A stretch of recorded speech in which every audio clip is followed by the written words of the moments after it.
Hey guys, it's Finch here. A bit of a channel update, and I'm also be bringing you guys some vids today. So, I'm gonna go through all of the black and white games I didn't get this week. Just I'm feeling black and white right now, not so much SS. A lot of SS games are lopsided, but before we get into that, I just want to say a couple things. So, I just moved up to school last night. Got here around 8. Been chilling since. So, I started my semester's been pretty light. I'm only taking 3 classes. I'm graduating in May, but I'm also looking for jobs. I'm hopefully going to have some social life. I'm part of the executive board of my school's Pokemon club, so it's cool as well. And have some other little things like I play club softball with some friends. But I definitely have a lot of time on my hands, and while a lot of that time does go towards SPL or Smog and stuff, some of it will go towards YouTube, I guess. Specifically on Tuesdays and Thursdays, I'll probably have the most time to upload. Weekend kind of depends on my roommate and his schedule because if he's in the room, I'm not gonna be recording. But Tuesday, Thursday, there's a lot of hours where I will be hopefully getting games in and stuff, recording and whatnot. It really depends on my mood though. So basically, there's not gonna be an upload every day. That is almost definite, but there will be at least 2 or 3 times a week. I'm hoping. As to how many uploads, it could be 3, 4 uploads, or it could be 1, 2 uploads. So we'll just wait and see. Um, Today I'm gonna hopefully bring 3 videos, one for each of the black and white games. This one's probably gonna be a bit longer because we got this introduction going. But basically, I'm gonna go through Zokuru versus Pearl, Solwyn versus ZF, although this one unfortunately due to a timeout, and Dr. Kitano versus Dice. So here we're gonna have the Zokuru game first and foremost against Pearl. Pearl bring a team that's very standard. In fact, sort of similar in structure to his Week 1 team. As we'll see eventually, he also has Scarf Tar, which he had Week 1, plus kind of the bulkier surrounding cast.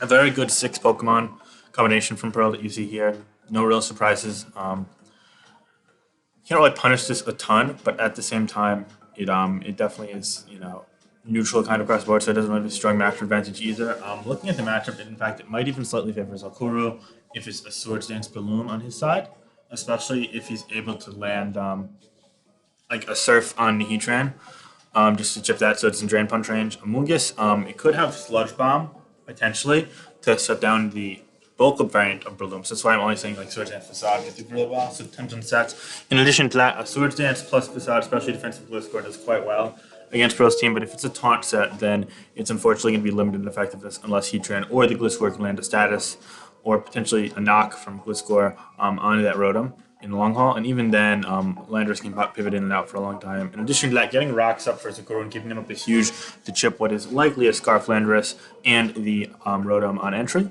Moreover, looking at Zokuru's team, Pearl always going to have ways of making progress through Exegil, especially if it's faster than Gliscor. He's one flinch away or some low positioning away. In addition, Tyranitar, his Scarf can trap and remove the Latios. But on top of that, the ground types in general can really apply pressure. Rotom can force into Breloom, and if Breloom goes away due to the Amoonguss or just being played a bit aggressively, then it's going to get hard. Unfortunately for Pearl, no spikes here when Zokuru has 1, 2, 3, 4 grounded Pokemon and no removal, which in my opinion is kind of not the best strategy, but Zokuru, it ended up being calculated risk for him because he didn't encounter any spikes, so that's good. But looking a bit deeper into things, I'd say a lot of the matchup plays into how much mileage Zokuru can get out of this Latios, because with Rocks up, if it's especially defensive tar, then he could 2 it, maybe with Surfs, and then kind of threaten like a Trick or a Draco later on in the game. But if he just loses nothing, and it's Scarf Tar especially, that could be hard. So therefore, he's kind of all in on potentially Breloom plus Wish, or Heatran maybe being Magma Storm Toxic, Earth Power kind of getting damaged, depending on sets again entirely. So Zokuru has the tools to break through, but it might be a bit uphill, especially if he's not able to get much out of Latios or Balloon. Whereas Pearl kind of just has to play a straightforward, stronger game. He has the tools to win, but it might take a bit longer. And he's kind of got to pick his spots with the ground types. I don't really like this background music. Fuck it, we're gonna go anyway. So right off the bat, in terms of leads from Pearl, I expect a Rotom Wash or a Lottie or a Landorus or an Amoonguss. Most notably Rotom Wash or Amoonguss, just because they threaten status, they force things. Amoonguss would be predicting Loom turn 1, but From Zokuru, I expect Breloom just to protect or Gliscor just to protect. Things to avoid leading with.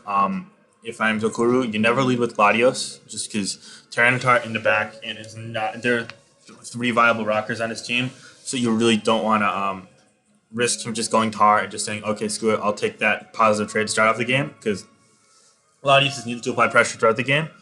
And on pro side, you want to avoid leading with Heatran, probably just because Gliscor turn 1 is a nightmare for that. Like, you give it, like, you don't punish it at all. You don't, like, force it out at all. So, I just don't really like lead Heatran in general in Sand Mirrors. I don't like lead Heatran in many Black White. Only against, like, Sun, pretty much, or Dragmag. But yeah, without further ado, let's get into it. So Zokuru is going to commit the Cardinal Sin of Black White that I just mentioned and lead with Latios. And Pearl leads with Tyranitar. Now, I didn't really understand this because if Breloom was the lead, and that's like a massive pain in the ass, but it worked. So Zokuru's incompetence in picking the lead, I guess you could say, pretty much dug a big hole. So we're going to see right off the bat. It's just going to trick, and it's going to be Starved Tar. So, like, it's just dead for ice now. We'll see Pursuit does well over half, and the follow-up Draco is going to do a bit over half itself. But that Tar isn't needed for anything besides Latios. So it did its job right off the bat to minimize any other damage, and it could be saved for fodder later. Pearl is immediately going to retreat to Landorus T, which to add insult to injury is going to come in on a bulk up. So it's not storage yet. So Amoonguss likely is able to wall it. And we'll see that HP is doing 34 there. So, and a Drain Punch is only going to do 14. And add insult injury for Zokuru even more. It's going to be leftovers. So, all of a sudden, Zokuru is well behind. And then, for whatever reason, he goes for Protect instead of a Seed Bomb or switching out. And Rocks are going to go up from Pearl. And this is going to do another 34. Bulk up again. Great. But now you've kind of low. So, you got to really be careful from Zokuru's side. And he's going to go for Protect here wisely on another Hidden Power. Pearl does not mind. +1 Seed Bomb. Probably doesn't even come close to Young without a crit. So now Tyranitar is going to come in here on a Hidden Power, which is fine. Pearl doesn't mind. He gets a little chip, and he can potentially scout the EV spread.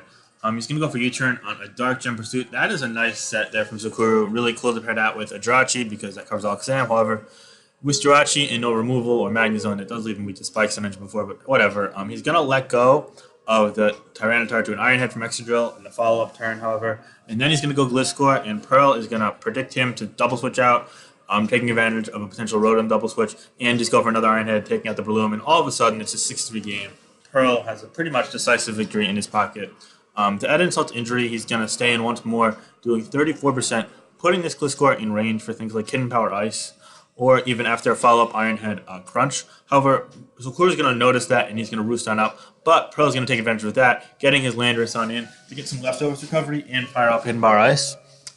However, Zokuru is going to see that coming, go to Jirachi, and Pearl's going to see that coming, go for a U-turn, get that Excadrill back on in, which is a nice play. Here, he's actually going to just go back to the Heatran, predicting Jirachi to maybe have a fire move as a nice mid-gun there. However, Zokuru is going to take advantage of that and go Gliscor, so he's going to get a free turn, and he's going to use that to Earthquake into a Rotom Wash. So Pearl, once again, not letting Zokuru have any room to breathe. Rotom Wash looks really devastating to the remaining 3 Pokemon. He's just going to fire off a Hydro Pump going, it'll kill the Gliscor and do a big chunk to the Heatran likely. So instead, he's going to encounter Jirachi wisely from Zokuru, and we're going to see Volt Switch on a Stealth Rock. The extra is going to come in knowing that it's either faster or it can threaten it. Leftovers on Jirachi is faster, however, doesn't seem like it does a way to kill it. So Rapid Spin is going to be the play from Pearl. You notice extra is getting back up to 30% now from very low before. Letting it take the Earthquake before wasn't great, but wasn't really the end of the world either. So now we're going to see Heatran on Rotom Wash. We're just going to see Protect here wisely from Zokuru. Just try to install out a PP. However, he's instead of having Toxic or anything, he's going to go Substitute, and Pearl is going to shout that out with a Hydro Pump.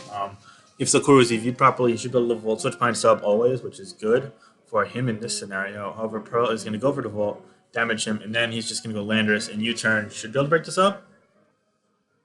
Or, oh, he sees faster from leftovers. Okay. Yep, he's going to go for that sequence. Lava Plume is going to be fired off, and it's going to burn. 17% in the burn, that's good for Zokuru, but again, he's still very far behind. Pearl has all 6 Pokemon alive.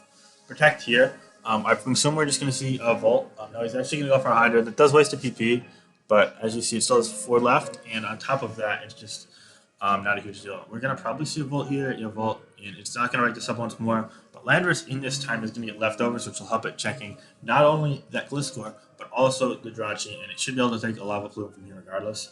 You wonder if he's going to Earthquake here, breaking the substitute, knowing that U-turn will break the sub. We're going to find out here. No, he's going to go for the U-turn. It's going to break this up, and we're going to see Lava Plume into the Heatran of Pearl at this point. However, Zokuru is still sitting pretty at 70% here. He goes for Protect, trying to scout out what Pearl is going to do, and instead of getting anything, the Rotom's actually just going to come on safely here, not taking Lava Plume. It's worth noting that as long as this Rotom dies without a sub up, it's honestly fine for Pearl, because he can go to the Landorus and just kill her with Earthquakes. He's just kind of broke the sequence, but this time Volt Switch breaks this up, which means that Zokuru didn't EV properly at all, and now Landorus is pretty much free to win the game. Which, I mean, it was inevitably happening anyway, barring a lot of luck and misplays from Pearl. So it doesn't really matter. Earthquake here and to protect. Gliscor is going to come on in here. Follow up Earthquake, and that's just going to let it take Toxic Orb. I imagine that we're just going to see we're going to see Hidden Bar Ice here. I know any Ice Fang is going to kill, and seeing as that's not a fully special defensive or even close to it, Gliscor, it's actually potentially in range for a follow-up pin power, and that is indeed going to take it out from 78%, making it 6-2 in favor of Pearl. Zokuru is then going to forfeit. It's going to be a good game. Pearl is going to decisively win against Zokuru. So that is definitely a favorable match for Pearl. He outplayed Zokuru throughout, didn't give him many openings to really take advantage of the couple nice sequences that Zokuru tried to generate for himself. So overall, disastrous lead for Zokuru, just kind of mounted itself into an insurmountable comeback position. That didn't make any sense. It kind of mounted itself into a position that was really impossible for Zokuru to come back in. Does that make more sense? Yeah. So sorry. Just thinking. But yeah, no. So Pearl is going to claw back to 1-1, and Zokuru is going to fall to 0-2, and he actually got substituted out for Steve Angelo this week. So unfortunate for him. Maybe he'll get back in a different tier, or maybe even black and white later in the tournament. We'll wait and see. But a good game and well played by Pearl.